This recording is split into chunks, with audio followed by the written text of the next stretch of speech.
ഏവർക്കും ഹൃദ്യമായ പഞ്ചതന്ത്ര കഥകളിലേക്ക് സകർഷം സ്വാഗതം. ആദ്യമായിട്ടാണ് നിങ്ങൾ ഈ വീഡിയോ ശ്രമിക്കുക അഥവാ ദർശിക്കുക എങ്കിൽ മറക്കാതെ ഈ ചാനൽ സബ്സ്ക്രൈബ് ചെയ്യുക. അതേപോലെ തന്നെ വീഡിയോ ലൈക്ക് ചെയ്യുക. തൊട്ടടുത്തുള്ള ബെലൈക്കൻ കൂടി എനബിൾ ചെയ്തു കഴിഞ്ഞാൽ ഞാനിടുന്ന വ്യത്യസ്തങ്ങളായിട്ടുള്ള വീഡിയോകളുടെ നോട്ടിഫിക്കേഷൻ നിങ്ങൾക്കരികിൽ എത്തിച്ചേരുന്നതാണ്.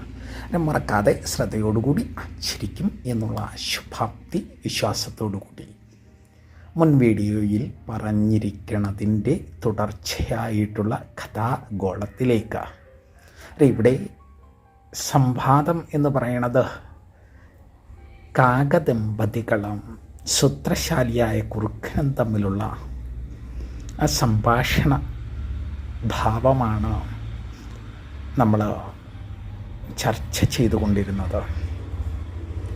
അന്നേരം കൊക്കിനെ അപായപ്പെടുത്തി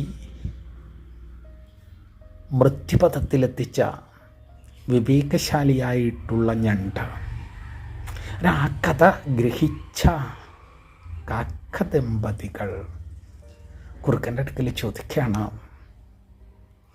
അല്ലയോ മിത്രമേ, എങ്ങനെയാണ് അത് അങ്ങ് പറഞ്ഞിരിക്കുന്നത് കേട്ടപ്പോൾ വളരെയധികം കൃതാർത്ഥ്യത ഞങ്ങളിലുളവായി. പക്ഷേങ്കിൽ ഞങ്ങളെങ്ങനെയാകണം, അതിനുള്ള ഉപായം അങ്ങ് പറഞ്ഞു തന്നോളൂ. ഇത് കേട്ട സൂത്രശാലിയായിട്ടുള്ള മിത്രമായിരിക്കുന്ന കുറുക്കൻ പറയുകയാണ്,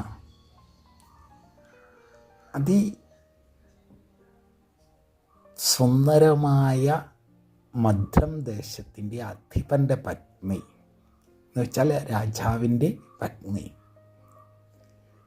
കൊട്ടാരക്കുളത്തിൽ കുളിക്കണ സമയം, അന്നേരം കൊട്ടാരക്കുളത്തിൽ ശരീരശുദ്ധി വരുത്തണ സമയത്ത് കുളത്തിനുള്ളിൽ വീണു പോകാതിരിക്കുവാൻ ആഭരണാദി ദ്രവ്യങ്ങളെല്ലാം അഴിച്ചു വെച്ചതിന് ശേഷമായിരിക്കും ശരീരശുദ്ധി വരുത്തുക. ഈ സാഹചര്യം നല്ലതുപോലെ ശ്രദ്ധിച്ച് ആ രാജപത്നിയുടെ ആഭരണവും എടുത്തുകൊണ്ട് പറന്നു പോരുക. പറന്നു വന്നിട്ട് നിങ്ങൾ വസിക്കണ വൃക്ഷതലത്തിൽ ഏറ്റവും ഉയരത്തിലായിട്ട് അതങ്ങട് തൂക്കിയിടുക. അതിനെ കാണുവാൻ പറ്റുന്ന വിധമായിരിക്കണം. അന്നേരം ഇത് അന്വേഷിച്ചെത്തണ രാജഭടന്മാർ അന്നേരം വളരെ പെതുക്കനെയായിരിക്കണം നീ പറക്കേണ്ടുന്നത്.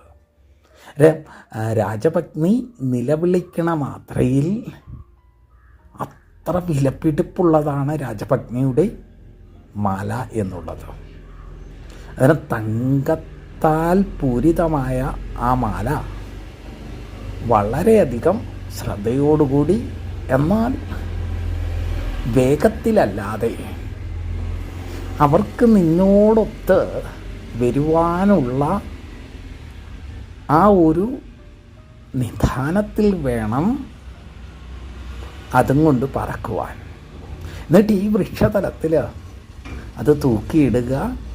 അതിന് വൃക്ഷ കൊമ്പിലേക്ക് കയറണ മാത്രയിൽ ഭൃത്യന്മാർ മനുഷ്യഗന്ധം ഏൽക്കണ മാത്രയിൽ കാളസർപ്പം വണം വിടർത്തുകയും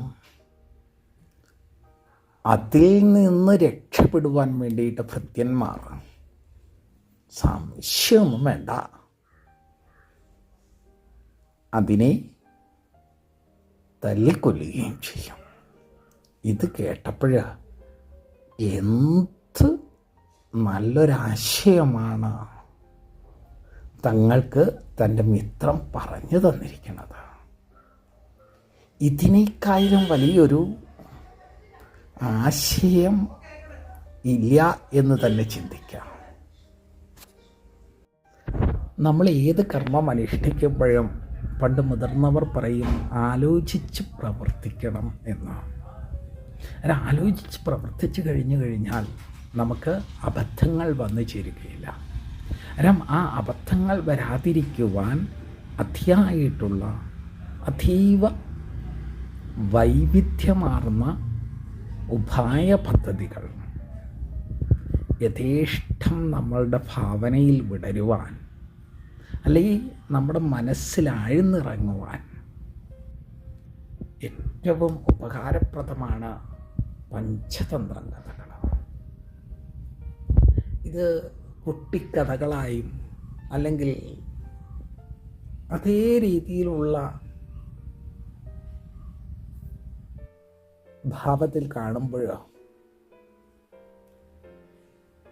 ഇതിനകത്തൊന്നും വലിയ കാര്യമില്ല എന്ന് വിചാരിച്ചു കഴിഞ്ഞാൽ കാര്യമില്ല. കാരണം കാര്യം ഉണ്ട് എന്ന് ഗ്രഹിച്ച് ഉളവായാൽ മാത്രമേ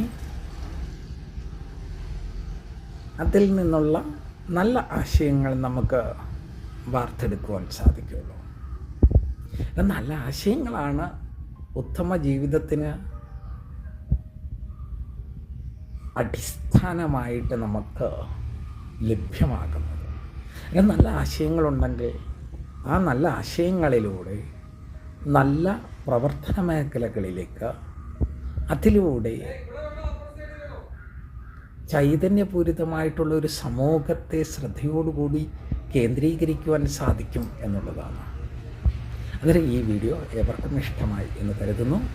ഇഷ്ടമായിട്ടുള്ളവർ മറക്കാതെ ചാനൽ സബ്സ്ക്രൈബ് ചെയ്യുക, അതേപോലെ തന്നെ വീഡിയോ ലൈക്ക് ചെയ്യുക. തൊട്ടടുത്തുള്ള ബെലൈക്കൻ കൂടി എനബിൾ ചെയ്ത് കഴിഞ്ഞാൽ ഞാനിടുന്ന ഇതുപോലെയുള്ള ഉപകാരപ്രദമാകും വീഡിയോകൾ നിങ്ങൾക്കരികിൽ എത്തിച്ചേരുന്നതാണ്. അതിനെ മറക്കാതെ വിശ്വസ്തയോടുകൂടി അനുഷ്ഠിക്കും എന്നുള്ള മനസ്സോട്ടുകൂടി മറ്റൊരു വീഡിയോയിലേക്ക് എത്തിച്ചേരും വരെ ഏവർക്കും നന്ദി, നമസ്കാരം.